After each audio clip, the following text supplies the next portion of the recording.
Got it. Well, hello, Ralph. How are you? Well, hello, Miss Heather. How you doing? It's so good to see you. I wanted to have an opportunity. You and I have had so many conversations on the phone and in formats like this that allow for a real exploration of our differences, but in a really model way, I think, for what civic engagement can be. And so I thought it might be nice as we head into the holiday season to share with members of the We Are One Alliance community a video of our engagement because some folks are going into dinner conversations with relatives and family and friends that might be a little challenging. And I thought, hey, if they have a chance to watch us talk about some things, maybe they'll learn something about um, that it is possible to have a constructive dialogue with someone that you disagree with. But before we get into that, I always like to just connect on gratitude and also just hearing how things are going for you. I know the last time we talked, you were doing some home renovation because you had some nasty mold that showed up, and that's no fun. But you Mhm. also sent me a recent picture of the work you've been doing, and it looks like you're making great progress. How's it going? It's still going. I got to rip out the other bathroom when I'm done talking to you today.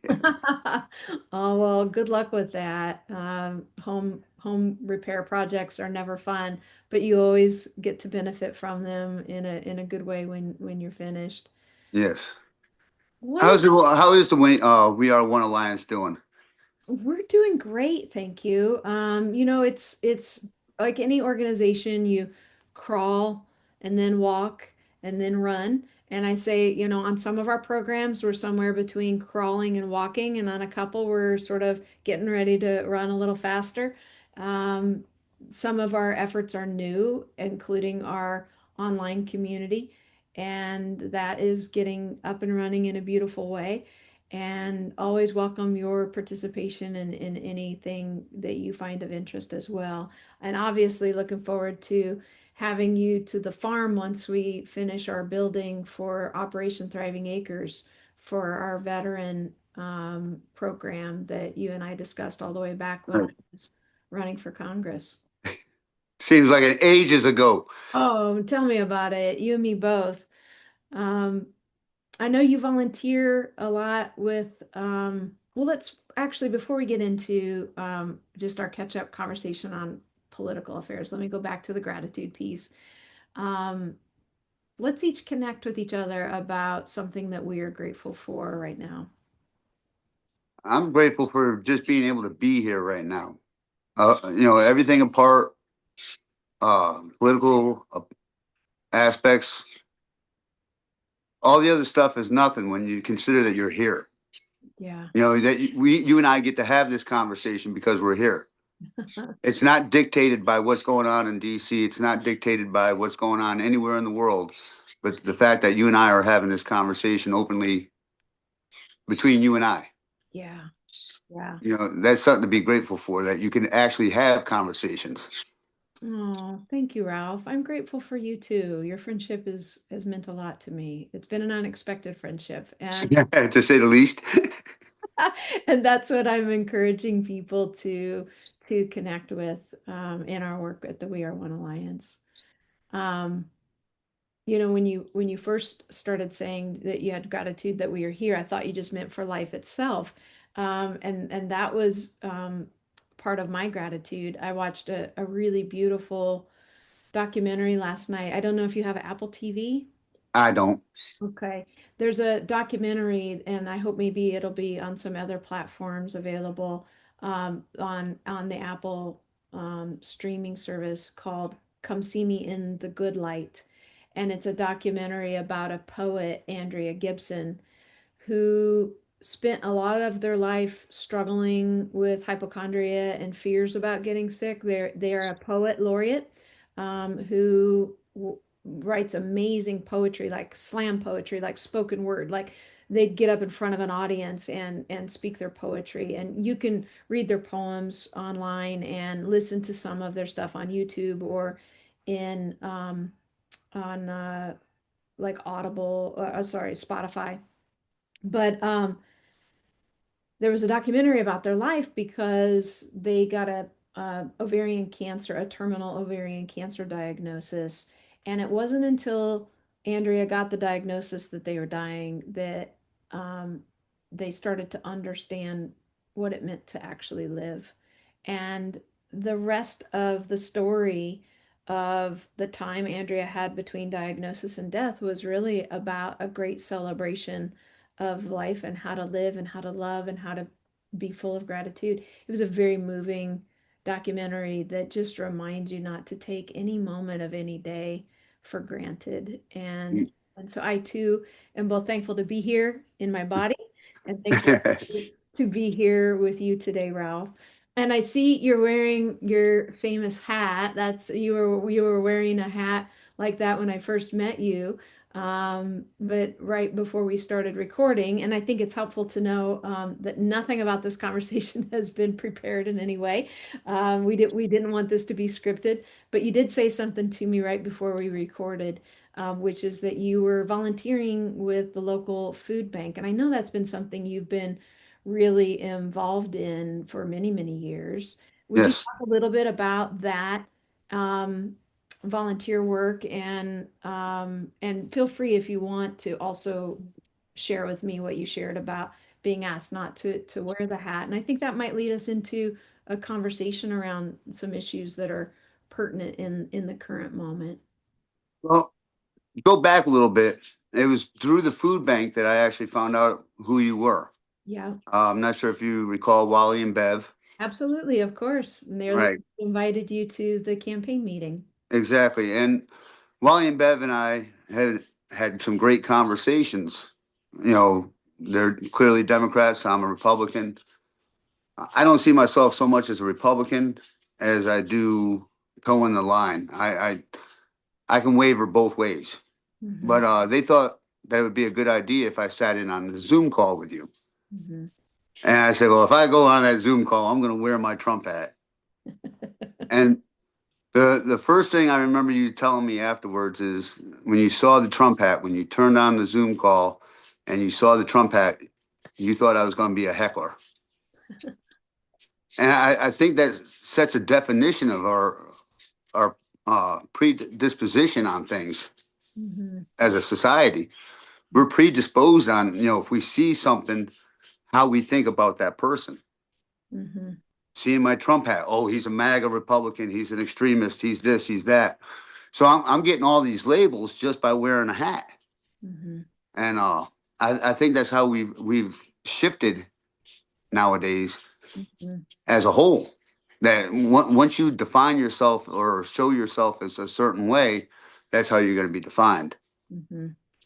And like you said, I've been volunteering at this food bank now for roughly 5 years. And recently, within the last year, I had gotten a phone call from another member of the food bank and asking why I got yelled at for wearing the Trump hat, and I was told not to ever wear it again. And none of this had happened. Nobody had, discussed it with me or whatever. Excuse me. I do realize that there are people there that take offense to me wearing the hat, or may take offense. They never openly said anything, but I think it also distracts from. Shaka, my dog is on edge right now because, okay, we're live at the farm. And live at the farm. We're live at the farm. The guinea hens just went crazy, and we've had a fox on the land. We sadly lost a guinea hen um, 2 days ago from a fox On the attack. box. So the guineas themselves are on edge, and so is the dog helping to protect.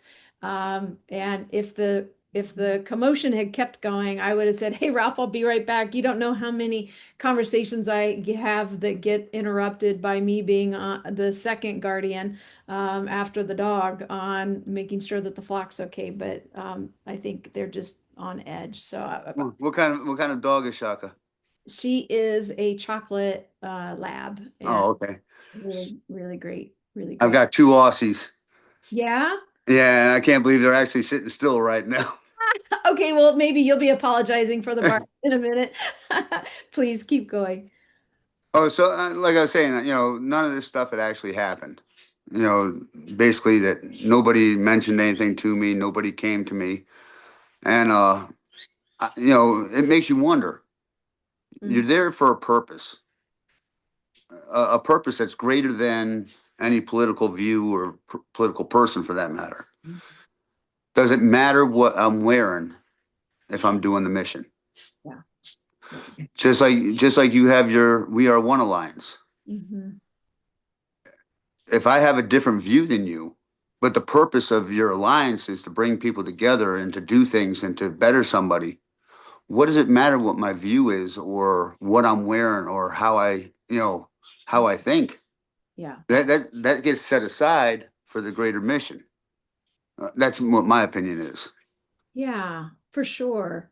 Um, and I think that, well, I'm curious if this, since you always wear your hat, and it's only just recently that you've been asked not to wear it at the food bank, do you think that was tied in any way to frustration about the need for the food banks going up more and the funding being cut back, from SNAP, from the administration? Like, do you think that that at all that people are on edge about that? And I'm just curious how you feel about the administration's positions related to the food insecurity right now.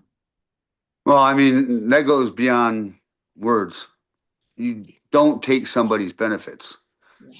You don't take veterans benefits. You don't take military benefits. You don't take from the, mouths of children to try to advance an agenda. Hmm. I don't care what party you are, Republican or Democrat. And uh, just to clarify, I was never asked not to wear the hat. Oh. Nobody ever approached me and said, "Hey, you can't wear that hat here." It Hmm. was a telephone call after the fact that somebody said, "Hey, I was told that you were yelled at, you were told not to wear the hat, you had to put it away, and that you couldn't come to the food banks." Oh, so that erroneous rumor got started, but of course that had never happened. Right.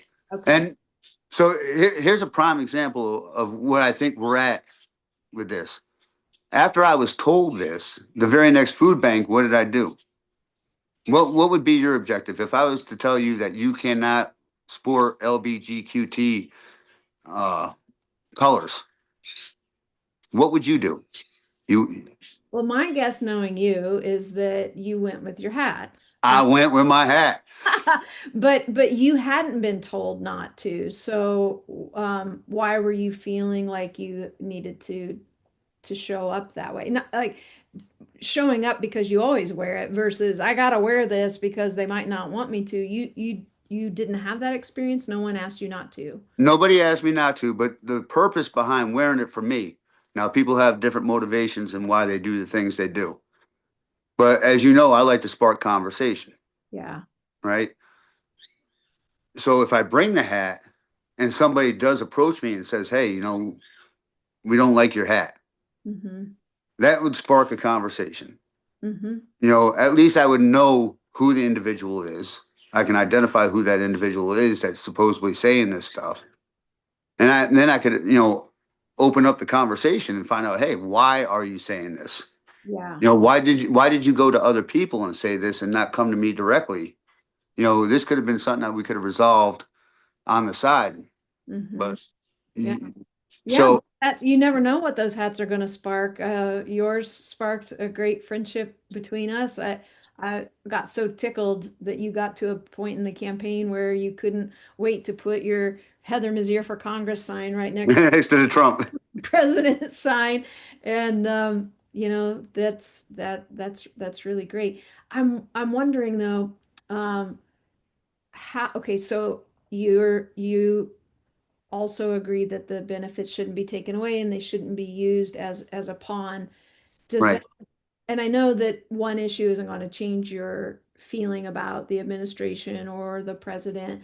I recall the last conversation I we was just getting ready to ask if you recall where we went with this. yeah, well, the last call that we had, well, we went in a couple different directions. The first was I had asked you, like, it had been a while, so, and I was kind of a little bit hoping when we talked, when I was like, so how you feeling about everything, that you were going to be like, well, okay, the not so great here, that, but you were like, I think he's amazing. He's the Amazing. best president we've ever had. I'm like, okay, Ralph's still in that category. And I know you also shared some struggle within your own family, based on some of those positions. But tell me a little bit more about in in in the context of all that's happening right now. My position hasn't changed in that I don't think he's been a very um, effective president. I could give him, like, if you really pushed me on it, I could come up with a couple things that I'm like, this needs to be done. And maybe we'll get there in in our conversation today. Let me ask you this. Yeah. In our last conversation, we were discussing about the shutdown, Yep. Mhm. and you were like, "It's a Republican shutdown," and I'm saying, "No, it's a Democratic shutdown." Mhm. And I also raised the fact that you had key leadership from the Democratic Party that had come out in the past over the last couple decades and said that you do not shut the government down to pass an agenda. And so throughout the shutdown, the 7 weeks of the shutdown, 6 weeks that it extended, you had the Democrats saying, "Oh, this is Trump shutdown. This is Republican." Republicans saying, "This is the Democrat shutdown. Schumer shutdown." Now that the shutdown is over, have you heard the Democrats that have come forward and taken responsibility for the shutdown? Well, there's, I've heard people talking on the Republican side about it still being a Democratic shutdown because once there were enough Democratic senators to come forward and vote to open the government up again, then it opened up. I kind of keep going back to this place of, I agree with the underlying sentiment that ideally government is not used as a cudgel in any way, like keep the government open to the best of your ability. Um, and we're in a unique place right now where we have a president who has been given all the power because the Republican Congress doesn't use any of there's the checks and balances don't exist anymore. Um, you No, they don't. Right? So, like, typically it's the role of the Congress to set, the monetary policy and whether or not we have tariffs and all that. And they're just stepping back. The Republicans who control everything are stepping back and just saying, okay, do whatever you want, from destroying the East Wing of the White House to setting tariff policy to, all the things. And really the only thing at the disposal of those who don't agree, represent people who disagree with what Trump's doing, feel completely um, taken out of the process because our representative voice has no say because of the Congress aborting its authority to the president.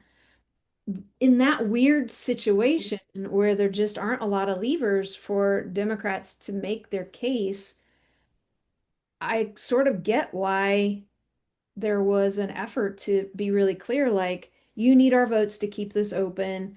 You're not doing a normal course of business of passing the budget the way it should. Now, granted, that's not been a normal course of business for a long time, and Right. that's something that's been not helpful from all of that's like a congressional dysfunction. It's not just a partisan one. I'm upset that we have a national form of government now that seems more about who's in power and who controls everything than really trying to get anything done for the people. And I lay that blame on both parties. Um, but the shutdown, I mean, what do what what are we going to do about all the people whose insurance, I'm in that category, so maybe this is I, of self-interest, but I'm on the exchange. My wife and I get our health insurance.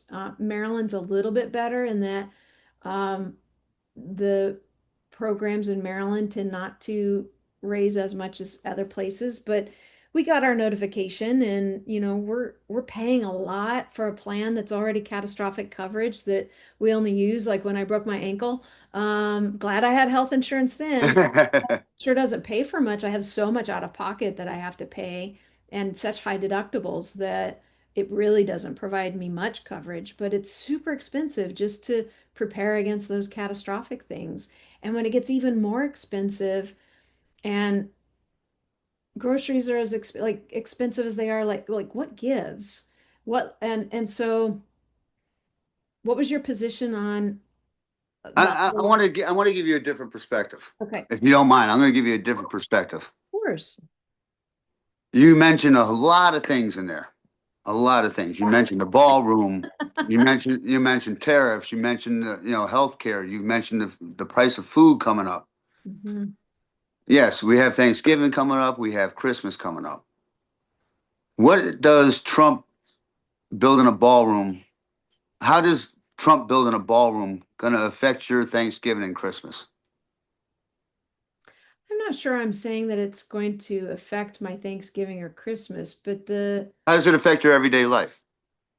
well, the there's a sense of place and history that I think people are mourning the loss of. Um, some people will never be in the East Wing of the White House, but I know. So during all the years that I was in the legislature, I had an opportunity. The White House would give us some tickets to invite constituents to like the Easter egg roll or the viewing of the Christmas tree lights. And so I always made it a big local community thing where I had a raffle and anyone who wanted to go see these beautiful historic treasures of being in the White House could get some of these tickets. And it was really deeply appreciated by everyone, like this chance to like, oh, I get to go to the White House and see these things. And when you walk through it, it's this sense of history of like all the other presidents and everyone who's been through there. Now, that doesn't mean that there should never be a change to the building or that you Hmm. can't ever build a ballroom. Obama made renovations to the White House. Course, but Right. the challenge is, though, Ralph, what tends to be a bit much for some of us is the way in which things proceed without going through the normal course of business, without Right. getting approvals, without making sure it's in alignment with the National Trust for Historic Preservation. It's just like anything he wants, he'll just do it, doesn't care what the rules are. And But you see, maybe that's that's the perception that I'm trying to get you to see. You Mhm. know, at the end of the day, we're looking for things to point at him. And I could go back to Biden when Biden was in. Now, you know I didn't support Biden, but I've told you that from a military perspective, the man that sits in that chair in that Oval Office is the commander in chief. And you do everything you can to support your commander in chief, right? Because I mean, it's the greater good of the country. We're not talking about the greater good of one man or one position. We're talking about the country. And right now, I will turn on CNN every once in a while just to get a different perspective of a news article because if you listen to Fox all the time, you get a skewed report. Just look what happened with BBC just now. You know, they put out that January 6th video, but they clipped it so that it was two different parts of the conversation, and now Trump's going to file a defamation lawsuit or a lawsuit against BBC for $5 billion. And he's won this. He's won it with CBS, and he's won it, I think, with NBC or CNN. The problem is we're getting skewed information. We're getting all this information from one source. We're not opening it up to different perspectives. At the end of the day, what I was trying to get to you is that what he's doing with the ballroom, the things that are going on with Trump, in his personal life, We can point fingers all day, but it's not going to affect us in the long run. Uh, Gratitude, when we're talking about what are we grateful for when we first started, we're here, we're having this conversation, and we can discuss this. We can have that open conversation, and I might not be able to change your perspective, and you may not be able to change mine. But at the end of the day, I'm just trying to see how can we make it, how can we do things. You can still hate Trump. You can hate him with a passion. If I don't care. Hate the man, hate whatever. I don't hate But him. how do we find solutions Mhm. without violence? How do we find solutions without the rhetoric? Yeah. Because the rhetoric is getting ridiculous. Yeah, it totally is. And that's the whole Both reason sides. why, yeah, 100%. Um, okay, so you mentioned about violent Finding a solution. without violence. Um, that makes me think about what what we're seeing with the ICE raids. And I'm wondering if we can have a little conversation about that. You and I both have agreed on the need for a stronger border. And in our last conversation, I pointed out to you that there was this really great bipartisan approach and legislation that would have passed the Senate when Biden was president that Donald Trump intervened to get the Republicans off of because ostensibly he wanted to have the issue to still run on as a problem in the campaign rather than actually fixing it. And then while his I remember that. while his campaign rhetoric was about just getting dangerous illegal immigrants detained, can we agree that ICE has expanded well beyond dangerous individuals and is aggressively going in and causing harm in communities with a fairly violent approach to how they are detaining and deporting people without due process? You raise a valid point. What we're seeing on TV right now with these hordes of ICE agents going into cities, but it's that proverbial snowball. You started at the top of the hill. By the time you get to the bottom, it's a boulder, right? When these ICE program or ICE infiltration started occurring, they weren't sending out thousands of ICE agents into one area.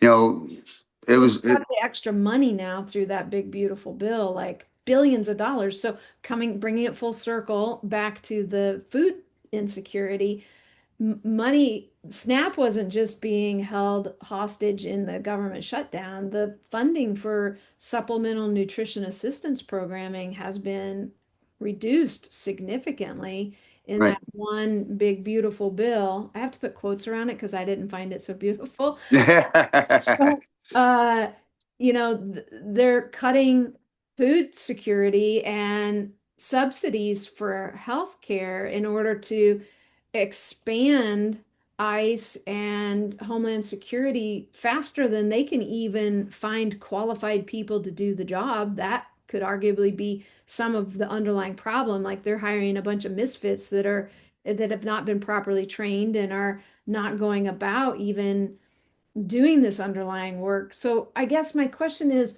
like, for those of us who have that concern, and if you share it, is there a way to voice that?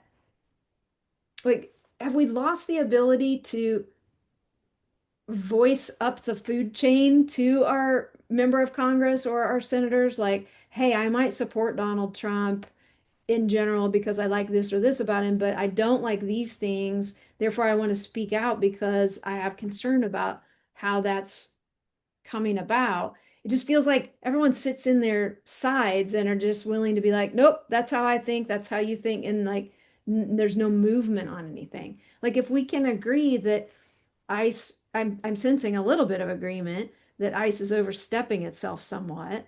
Well, this is the reason why and this is from a military perspective. If you have a mission that you're trying to do, and you can take your squad out to do the mission, and then a squad is about 10 individuals. So you take your 10 individuals out there, you're doing your mission, and you get overrun. You find out that the mission is, you know, more significant than you thought it was or had planned for. What do? You go back and you get the rest of the platoon. Mhm. You bring the platoon out. Now a platoon could be 25, 30 people, 40 people. Mhm. Now you're going in there with 40 because you have to protect the core. You have to protect that element with the Mhm. resources that are available. I could see that point if what was happening was they're going in to find the dangerous ones, and then there's like this counterinsurgents because they're so dangerous that there needs to be more reinforcements. But that, like, dropping in the dead of night into people's homes, in Chicago to like rip parents and children apart. And like some of them aren't even immigrants, they're US citizens, but they're being profiled because they're brown.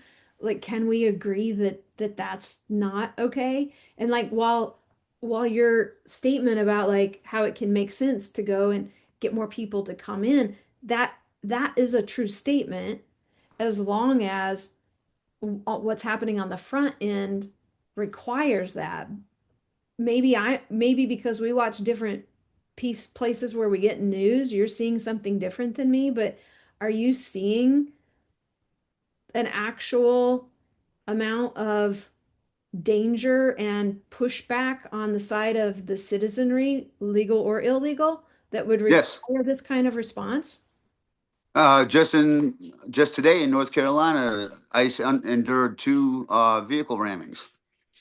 Hmm. You know, going down there, they're calling it Charlotte's Web. They went down there and they got rammed by two different vehicles. You know, I mean that Well, that's a threat.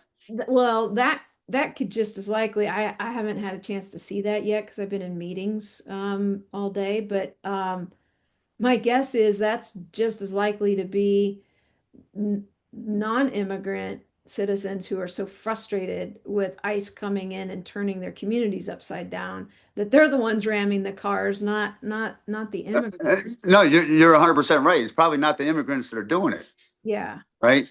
yeah. But So can we? let's go back and see how we got here. Okay. Do you remember? I can't remember what the app was, but AOC and a couple of other Democrats came through with an app to show where ICE is. Mm-hmm. Right now, if you and I are going down the road and I pass a cop and I see you're coming the other way, and I know I want to let you know that there's a cop coming the other way, and I flash my headlights, am I breaking the law? Well, I hope not, because that's how we've signaled to each other that there's a cop ahead, stop speeding for It's generations. against the law. It's against the law. You can be ticketed and pulled over for flashing your high beams Mhm. to inform a cop. Now you can stand on the side of the road with a sign that says, "Hey, cop ahead 500 feet." There's a little kid that does it here in Delaware. Mhm. You know, there's a cop up the road. Slow down.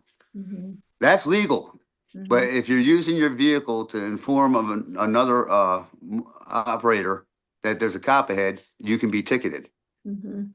So when you put out this website that says, "Hey, technology and social media are son of a gun today these days," it allows information to be relayed in the snap of I mean, just look at you and I sitting here discussing this. Yeah.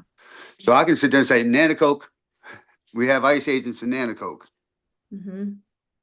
and everybody would be alerted. Mhm. Now, some people are going to sit there and say, oh, okay, ICE is here in Nanacoke, that's good.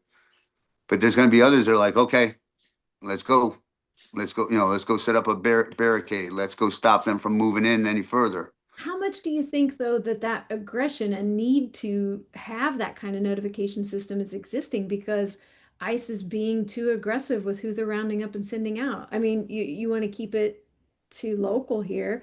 Remember, the pastor in Easton who was rounded up and detained, shouldn't have been, but he was caught up in it.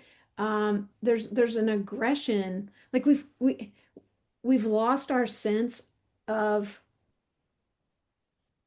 an ability to be in community with each other when ICE just kind of randomly comes into communities and rips out people who are our neighbors and who are here doing good work and are contributing in a meaningful way to the betterment of our community and our society, and are creating unnecessary fear and anxiety for their children and for themselves.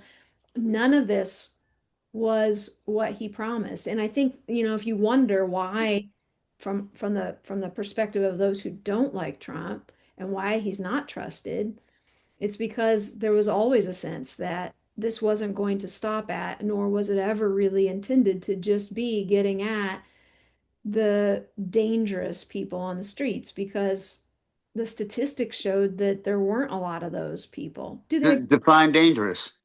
Do they exist? Sure. People No, commit define dangerous. who Seriously. are raping and murdering and harming people, not Hmm. people who are here to try to escape economic poverty or political um, persecution in their home countries and just want to raise their families here in a good way, having jobs, doing work that is meaningful to so many people in the community. People, This is something that's strong that I feel strongly about yeah, tell me. because of the proximity to you and to me of this situation. Well, not so much me anymore, but Rachel Morin. I'm going to say that name, Rachel Morin. Mhm. If you had won the election, she would have been an individual that was in your district. Mhm. Yeah, I'm familiar. And it's And horrible. It's horrible what happened. and what happened? She went out for a jog, Yeah, she did. and what happened? She was raped and murdered She in was. a park. She was by somebody who By what? was here illegally. I'm not, but these are facts. I don't Did deny. you see what happened in Plano, Texas today? Well, hold on a minute, Ralph. So here's a perfect moment to show how when like the issues start to go, like it can be like, like let's take a minute. Okay. Because we always do better when we let each other finish sentences. I'm happy to hear about Plano. No, as I mentioned, I've been in meetings all day. But I want to say in terms of Rachel, I think anybody who is familiar with what happened to her thinks that it's horrific and thinks that her perpetrator needs to be held accountable. What we don't think is that every immigrant should be feared as somebody who's going to be dangerous like that. Like Totally agree with that. you can't just extrapolate. And that's kind of what happened, right? You'll take an example, like for all of, an example of what happened to Rachel being from an illegal immigrant, how many other people that day were also raped and murdered by men who are here legally? Legally. And Yeah. so let's not like cherry pick a situation and then use that as a poster child to make it okay for what ICE is doing to destroy our communities and harm innocent people. But let's go back on that for a second. Ethical, ethical reasoning here. Have you ever had cancer? Thankfully, I have not. So if somebody was to come up to you who has battled cancer, who has survived cancer, can you empathize with that person with the battle that they endured, Of with course. what they had to go through? I mean, I can have empathy for them. I don't know what the experience is. Exactly. So Yeah. let's take Rachel Morin's mother, for example. Now, in the grand scheme of things, we're talking about 1 in 400 million people. Rachel Morin's mother is just 1 in 400 million people, but she still counts, Of course. right? Even though she's just a minute portion of the population, she still counts. And there's this thing called the circle of victimization. And even though it's just Rachel that was murdered, the victim, you know, the victims surround Rachel, the Mhm. children, the mother, Yeah. family members, friends.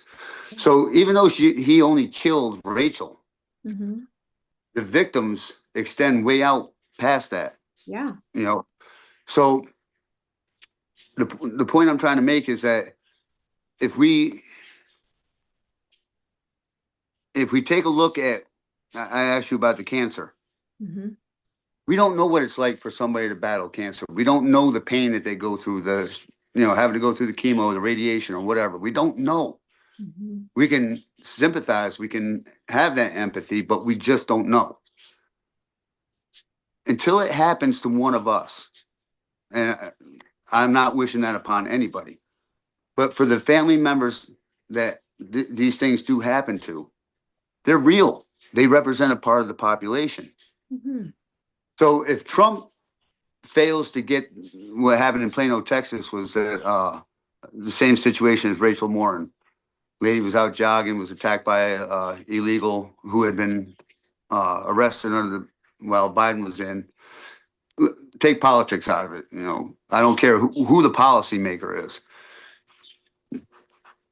If whoever the man in the Oval Office is at the time doesn't get these people out, or at least try to vet them, you know, without the pushback, without the rhetoric, without all this other stuff. Let's give them a day in court. Let's go. This is something that could be worked out with this. Instead of pointing fingers and causing problem, trying to say who the problem child is. Just like you and I are discussing, let's come up with a solution. Hmm. How do we stop this? How do we stop the protests in the street whenever ICE shows up? That's what we got to think about.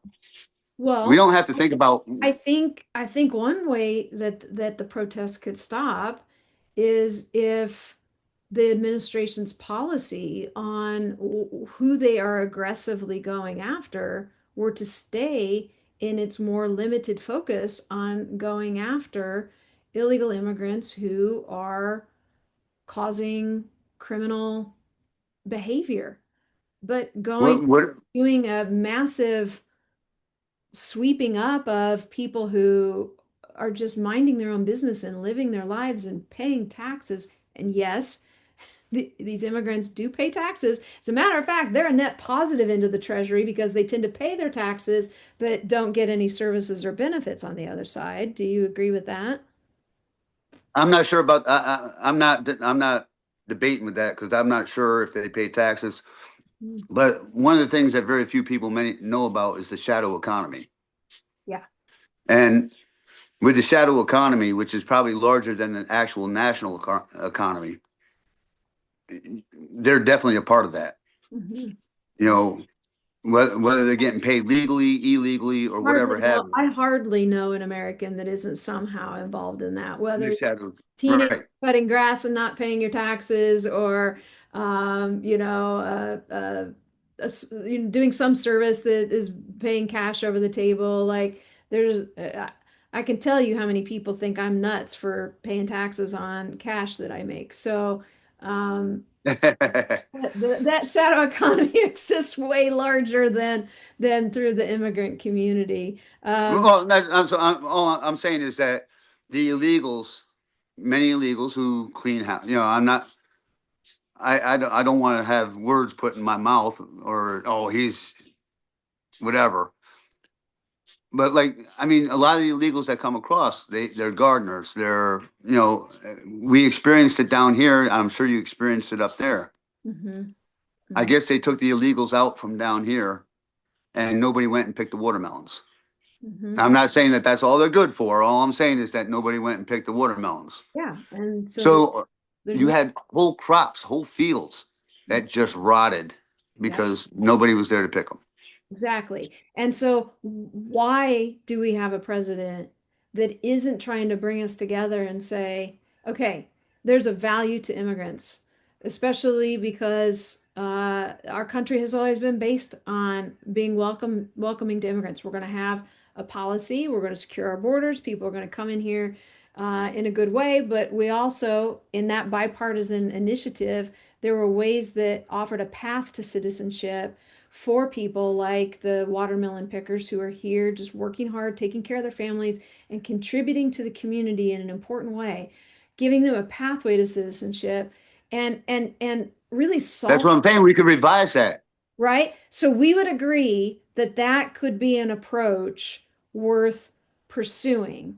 But do we then also agree that this random dragnet and billions of dollars spent to just look like tough guys running in to gather everyone up, indiscriminately, um, that's not a strong or healthy policy for our communities. See, maybe because of my background, military background, I see things a little bit differently than you do, Okay. right? Uh, I understand what you're saying about ripping them out and doing this and doing that. Hmm. But if you had a wild party at the farm and the cops were called, and there were a lot of people that were, intoxicated, acting a fool and something, what would the cops do? You know what? I'll tell you what they would do because I am a white woman of a certain economic status. I think they would come and they would let me know to like calm it down and they would give me agency and sovereignty to address the situation myself and give me the grace to do that and they would probably leave. I'd See, probably I love what you just said there. I would probably have to continue being out of compliance and causing a problem after repeated warnings before they would come do something. And that's the kind of grace I'm saying should be extended to everybody.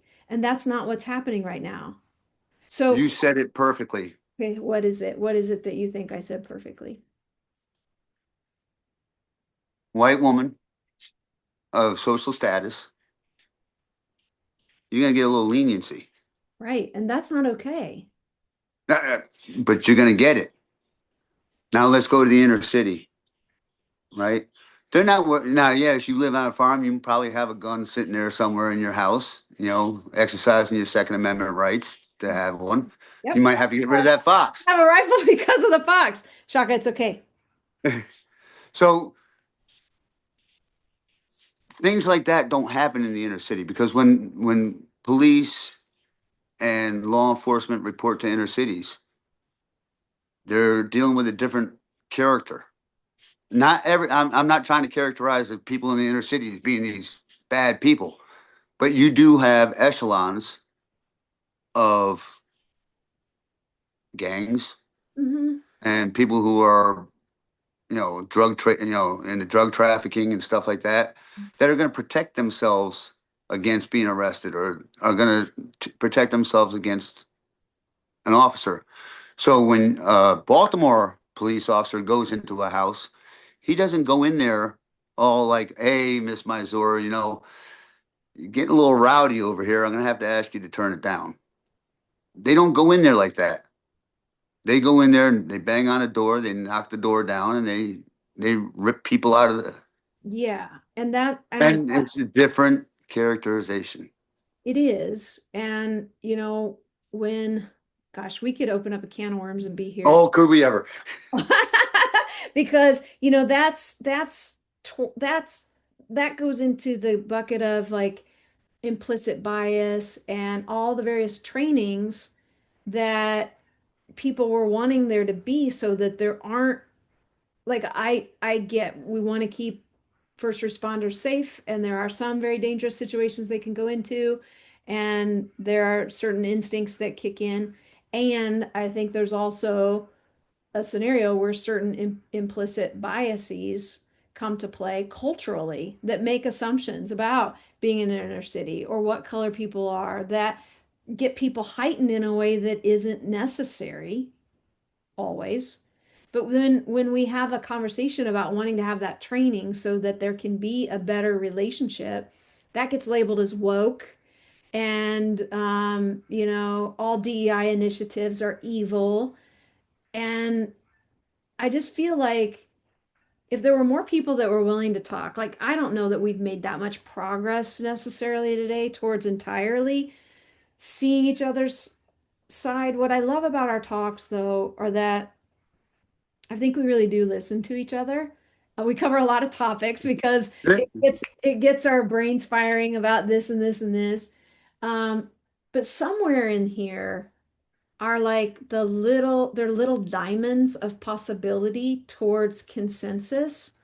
And the reason why it never happens in national politics, in my opinion, is because not just the constituents aren't talking to each other like this, but the representatives absolutely aren't talking to each other like this. So there's rarely an opportunity to understand how someone thinks about something.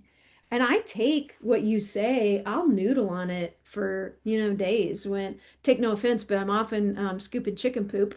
Um, I'm thinking about your chicken shit. No, I'm just kidding. But when I'm walking around the farm doing my chores, I'll be thinking about something that you said and curious about how you'll think about something because we see the world through very, very different eyes. And yet I know both of us love our country.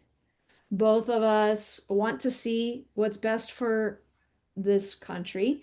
Both of us care about our communities. Both of us care about our neighbors. You're volunteering for all these years at the food bank.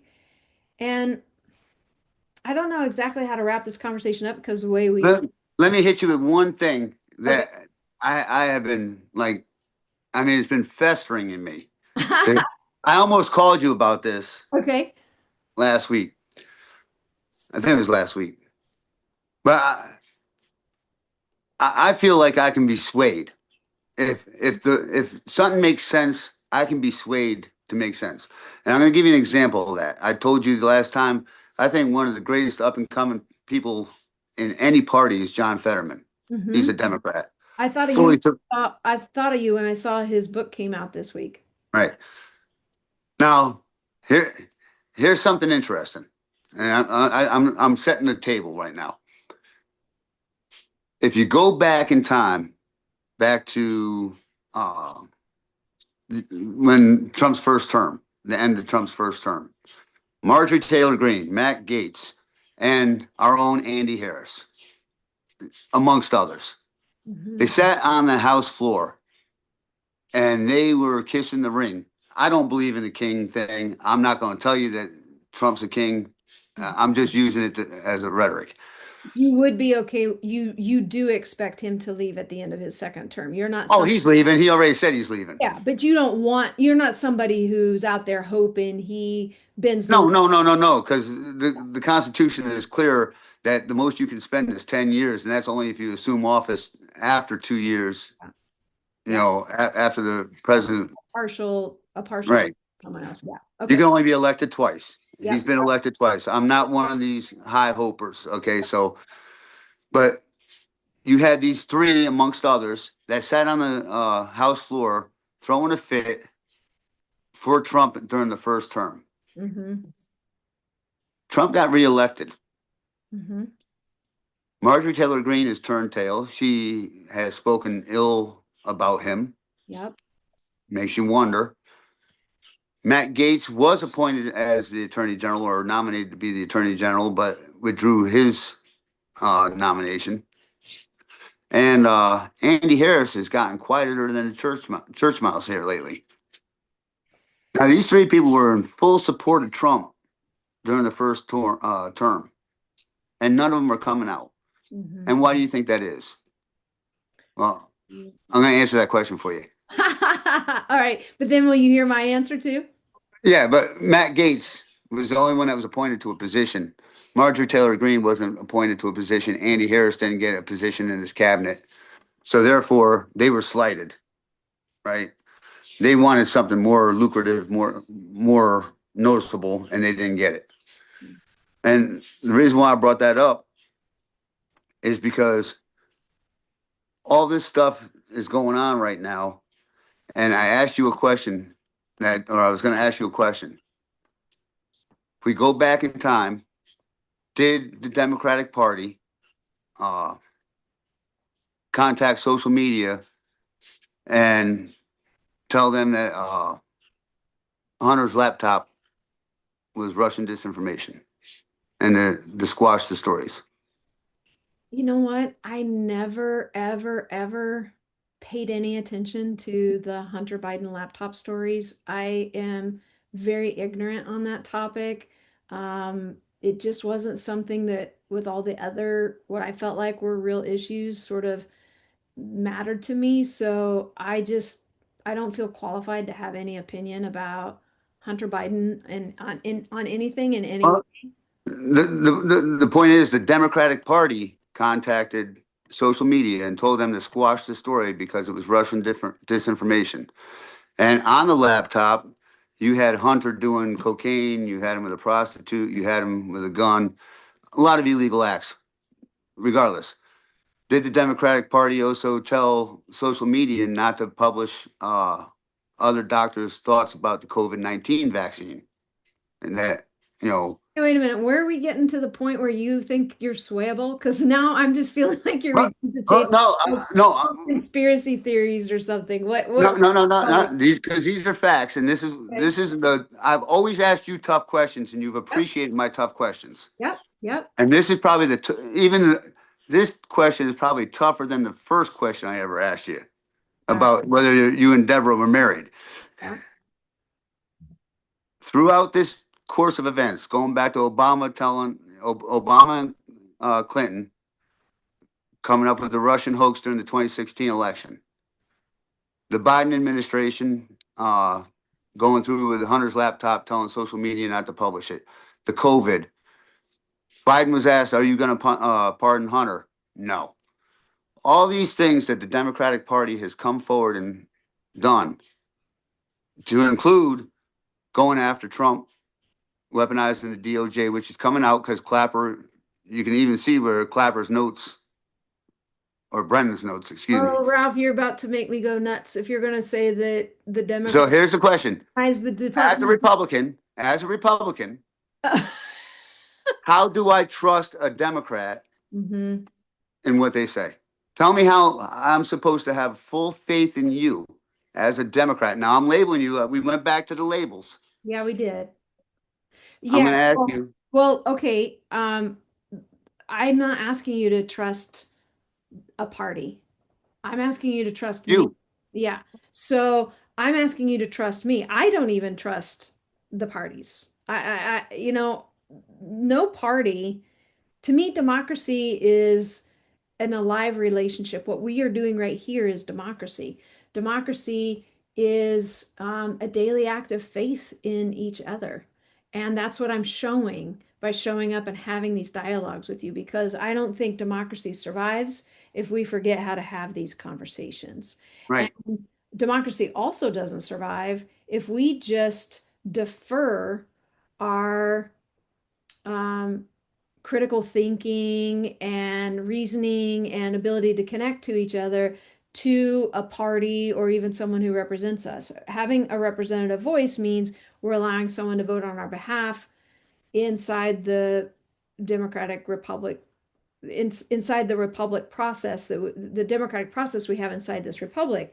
But I'm going to always have my own opinion, and I'm never going to defer to a party.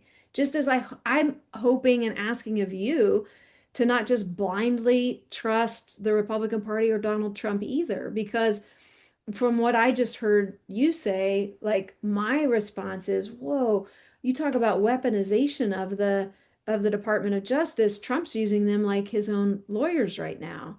And with Marjorie Taylor Greene, what's really interesting about her is I've always held her as a little bit crazy and insane. I Uh, have to.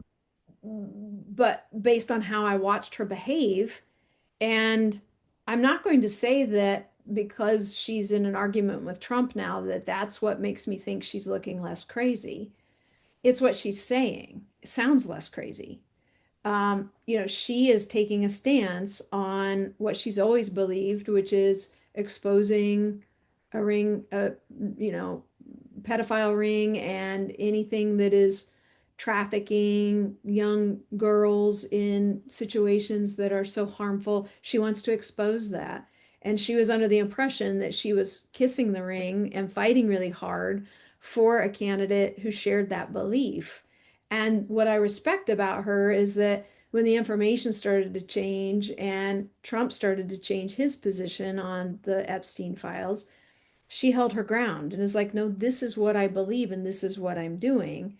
And I find what's most interesting, if you want to be like, pointing to how these things are changing, what I find most interesting is how quickly he attacks her when she wasn't willing to um, Kiss the ring, shall we say.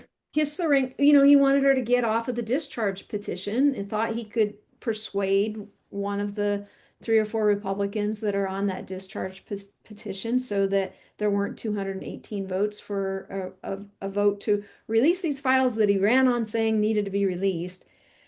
I just feel like my respect for where she is on this is that she is speaking very clearly about her dedication to protecting women from exposure to sexual violence, and she's showing the courage of her conviction by staying true to that, no matter what this person who she had otherwise so perhaps blindly been supporting before. I did that a lot, not on the same set of issues, but I did that a lot when I was in the legislature. I was never a guaranteed vote on everything that leadership brought through. And I also didn't sit there quietly when they were doing something that I thought was wrong.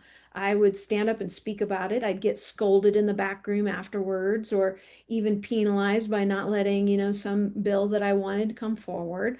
Those games are played at all levels, and state government's not immune to it either, but I've always believed in having the courage of your convictions and willing to stand up for what you think is the right thing, no matter where the pressure points are coming from. And so I have to admit that I am respecting this position that Marjorie Taylor Greene is taking, not because it's delicious to watch one of MAGA's own be in a fight with Trump. That's not it. I mean, you don't hear me saying horrible things publicly about Trump. I just don't think it serves, because I don't want to repeat the behavior that I find so atrocious coming from him. Leadership shouldn't be about saying such juvenile things and calling people names and being so We mean. both agreed on that. Yeah, we have.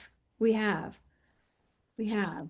Um, are you is any of your support for the president wavering out of concern about his involvement related to sex trafficking of young girls? So I'm going to tell you like this. Today, I find myself kind of on the offensive, trying to defend a position rather than, our discussions. I see things through two lights. I don't always see things one way. And one of the things that amazed me when we had that initial Zoom call with Wally and Bev and stuff was that it wasn't the fact that, I had mentioned my VA issue and you tried to assist with the VA. You couldn't have done anything. We're talking 4 years later and I still haven't gotten a resolution. And that was 10 years, I was 10 years into that when we talked. So, I mean, that's trying to assist me didn't have any influence on how I felt about that conversation that we had. What amazed me is that you had a mind to think of, both sides. It's kind of like the pros and cons. Let's look down the middle and see what's on the left and let's see what's on the right. And I'm going to do what's right for me ultimately because that's who you do for. You do what's right for you and your constituents. You're representing a district. Mhm. I may not agree with it because you may not be representing me the way I want you to represent me, but still, you gave the appearance that you would see things down the middle. And so, like with this Epstein case, I'm gonna be completely honest here. Is Trump has unequivocally said that he has had nothing to do with Epstein uh, since a certain point in time. Uh, I don't know. I'm just going off of what I've heard is that they both put a bid in for a house in Palm Beach or something. Trump outbid Epstein, and Epstein got upset about it. And since like 2015, they haven't talked. So for 10 years, they haven't talked. Now, if it was to come out that there's unequivocal, unfettered, I'm missing the word I'm looking for, Undeniable. undeniable proof that he has had conversations with Epstein, at any point in these last 10 years. I don't care what happened from 2015 before. Well, he said he's had no conversations with him. You've had people that have come forward and said that, Trump was a gentleman. You've had Maxwell come out. You've had Geoff come out and say that he's been nothing but, a gentleman in the presence of these women. But there's also another thing called an accessory after the fact, or, knowing. There's also a thing called Maxwell looking for a lighter sentence and being taken to a There, better. there is. And I don't trust anything when it comes to that. But if it comes out that there's something more than these stupid emails that they sent out the other day that, puts him into Epstein's circle in the last 10 years, I'll have a different viewpoint of Trump, Mm-hmm. on that issue, definitely. Mm-hmm. And I've already got the playbooks laid out. I mean, I had the shutdown playbook all laid out. I was telling people exactly when it would open, and I was spot on. I knew exactly what was going to go on. And I have the playbook with this. If for some reason we lose the House in the midterms, no matter what is inside the Epstein file, as long as Trump's name is in there, it could just say that, Trump Well, was friends. let's hope, Ralph, that the files get released before the midterms so there can be no one suggesting They're that coming out now. thing was related to politics, right? Like it just needs to come out and he needs to support it coming out. Yeah, he came out today. I feel bad because you missed a lot of news today. Okay, well, You that's why missed a lot of news. well, Trump came out and he's supporting the release of the Epstein files, and he told the Republicans to vote for it. So they're already saying that there's could be up to 100 Republicans that vote in line with the Democrats to get this out. Mhm, So it will be getting released. But again, I tell you, I see things down the middle. Republican or Democrat, don't trust them. mhm, Don't trust them because the Democrats had 4 years under Biden to release these files. They didn't do it. Now it's been sitting in Trump's cabinet for the last 10 months. Things can get burnt, things can get scrubbed, things can get yeah. misplaced. And we're talking about 4 years and 10 months of these documents being in DOJ's hands and people sorting through them. I'm not going to buy anything that comes out. Now, if there's documented proof that Trump had something to do with Epstein in the last 10 years, that he has said that he hasn't had anything to do with, then, I mean, that's going to change my opinion. Do you trust Trump? Do you think that he's honest with everything he says? You do? And no, I don't think anybody's 100% honest with what they say. But, and we've had this discussion as a person. I don't think Donald Trump exhibits the highest level of character that you want. He's a businessman. He's ruthless, and he's done things that we may not be fond of. Mhm, But ultimately, as a leader of the country, I think he's exactly what this country needs. And I told you, I think he's amazing leading the country. mhm. You know, people don't see, and people, not everybody's going to see the same things that I see, and it's not my position to try to get them to see it. Yep. But what I would like is if we can support, regardless if it's a Republican or Democrat that sits in that office, as if we can support them to try to get somewhere. Mhm. Because Do you feel like you you and I having these discussions can get somewhere. Yeah, I'm hoping. Um, uh, do do you feel like you respected Biden as your commander in chief and wanted good things for him? Like, how did you feel about the people flying those vulgar flags that said FUCK Biden on it? I, as I said, I support the man in the office. You never saw a social Or media woman. post. Someday it's going to be a woman, Ralph. You You support? can go through all my social media and my two Facebook accounts, and you'll never find me say anything negative about Biden. There's not one thing on there that's, did I have opinions? Hmm. of him, I did. Hmm. You know, but it's not my job to degrade the man that represents this country or the person that represents this country, because all that does is it takes away national pride. Yeah. And it does, and it gets us to the point where we have to have these conversations to try to show people that we can have these talks, we can have the tough talks. Mm-hmm. You know, Yeah. my my aunt, who's like my mother, I mean, she raised me since as far back as I can remember. We had difficult discussion, and she actually, labeled me as one of them, Mm-hmm. and that hurt Mm-hmm. because even my own family, someone that I look up to, I've respected, looks at the other side as being one of them. No, I'm one of you. Yeah. I'm one of you. We're humans first. We're neighbors. We're family. We're friends. You know, we're the people that cross each other in the store. Yeah. Yeah. That's what comes first. Yeah. All this other stuff is it's like I tried to say in the beginning. It's not going to affect you having Thanksgiving dinner, Christmas dinner with Deborah.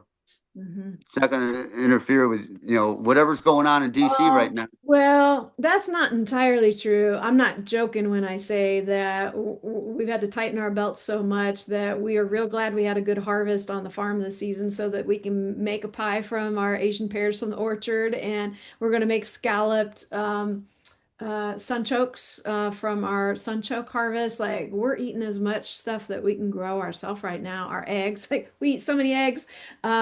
Food's really, really expensive, but I don't want to open that.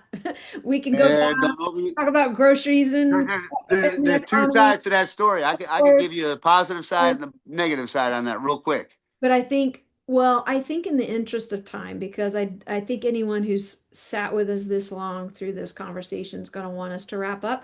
And maybe what we need to do is just do this more often if we find that there's resonance and people enjoy watching us have this talk.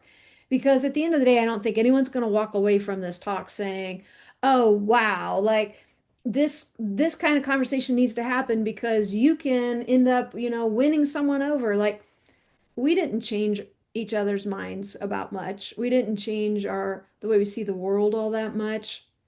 But I have to believe that there's still an importance to be placed on having a dialogue like this, showing that it can still happen. Well, And I'll tell you what I think.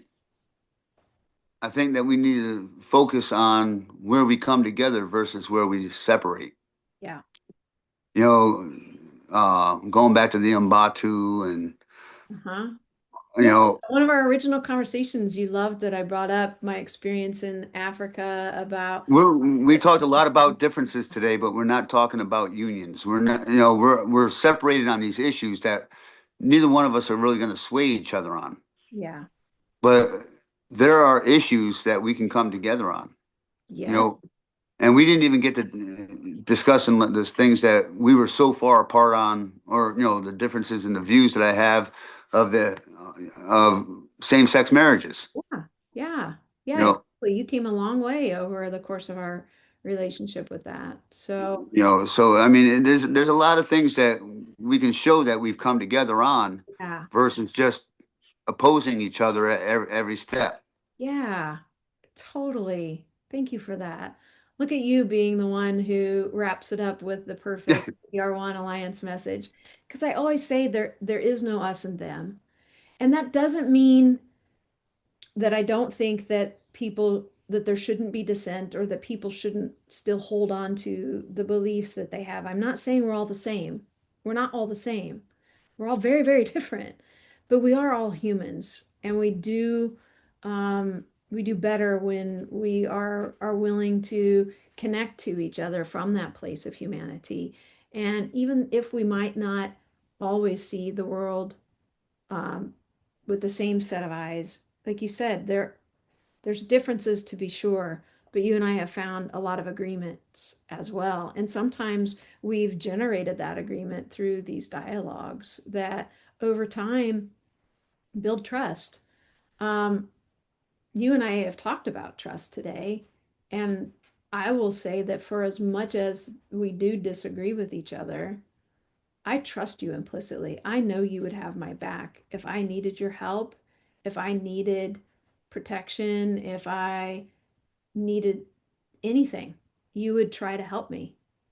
And Hmm. I'm I presume that you feel the same about me. I don't know. I don't want to put words in your mouth. Yeah, no, I would like to think that there's people who are openly honest and have the character that are there. I mean, that are going to be there for one another because ultimately it's bigger. Caring for your neighbor, caring for the next person is more important than caring for what's going on in DC. I don't care about that ballroom. You Hmm. know, I don't care about what's going on across the water from me. Hmm. What I care about is that my neighbors, can take care of their yards and do the things that they need to do. And if they ever need anybody, they know they can call me. Hmm. And Hmm. that goes across the board. It doesn't matter if they're a Republican or Democrat. If Wally and Bev need something, if all they'd have to do is pick up a phone. I'd never ask them, "Oh, do you support Trump?" Yeah. Yeah. So that doesn't matter. Yeah. And that's what my message was in the beginning was that ultimately what's going on doesn't matter. I mean, be grateful for what you have. Be grateful for Deborah, the dog, Chaka, the Mhm. guineas, the farm. Be Yeah. grateful for those things. Oh, You I know, absolutely. I carry deep gratitude for all of that and a hope that um, whatever does get destroyed from my perspective over these next 4 years, that we have an opportunity to rebuild. And when we do rebuild what has been harmed, that we do it in a way that brings more consensus and voices together rather than just one side or the other. I'm really done with governing from a place of partisanship and um, I'm in charge, so it's my rules and it's going to be this way versus the way that democracy is always meant to thrive, which is getting the best ideas from each other, finding some consensus and moving forward. So thank you for the chance to have this dialogue in a public way. We've had so many great private conversations, and this didn't disappoint. It's exactly the way so many of our private conversations have been, that we're just willing to be honest with each other about what we think and really listen to each other. And I'll continue to mull some of what you're saying, and I hope some of what I've said will strike in your heart too, and that when there is a consensus on something, like there shouldn't be a use of benefits as a pawn against people, I hope that you'd be willing to speak out on that and share that opinion with other people who you know are supporters of this administration, so that the actions of the administration might one day truly reflect what the people are wanting and not just what the president wants. that, like you said earlier, the checks and balances is gone. Whoever the president is that can appoint Supreme Court justices. I mean, the Supreme Court law is supposed to be interpretive, but it's not supposed to be interpretive by party. It's Hmm. supposed to be interpretive by what the law is, Yeah. and we don't have that. I mean, you have five justices. I'm sorry, the cat's knocking the table over. You have five justices that are appointed by Democrat or Republicans. You got four that's been appointed by Democrats. So you get this unevenness there. Whoever controls the House controls the House. Whoever controls the Senate. Nobody thinks for themselves anymore. Hmm. Yep. Well, that's why we need to have more conversations like this. Thanks again, Ralph. I look forward to checking in again with you soon, and I hope that you have a beautiful Thanksgiving with your family, and you can tell what's your auntie's name? Marianne. Will you tell Marianne that your friend Heather told her that I understand her instinct, that I too would be very upset if my nephew, who is like a son to me, was so enamored of Mr. Trump. But yeah, you are still precious in every way, and I hope that you guys have repaired your relationship in a way where you can have a nice. Oh, it was never severed. I mean, it was just, Oh, good, good. no, there's some things that you just can't sever, and that relationship is not something you can sever. Yeah. Oh, At great. least on my end. She might feel a little differently, but Well, great. I hope that you have a beautiful Thanksgiving with her and you every as well. I family, and hope you all enjoy it. we'll check in again soon. All right. All right. Thank you. Bye. Bye bye. Thank you.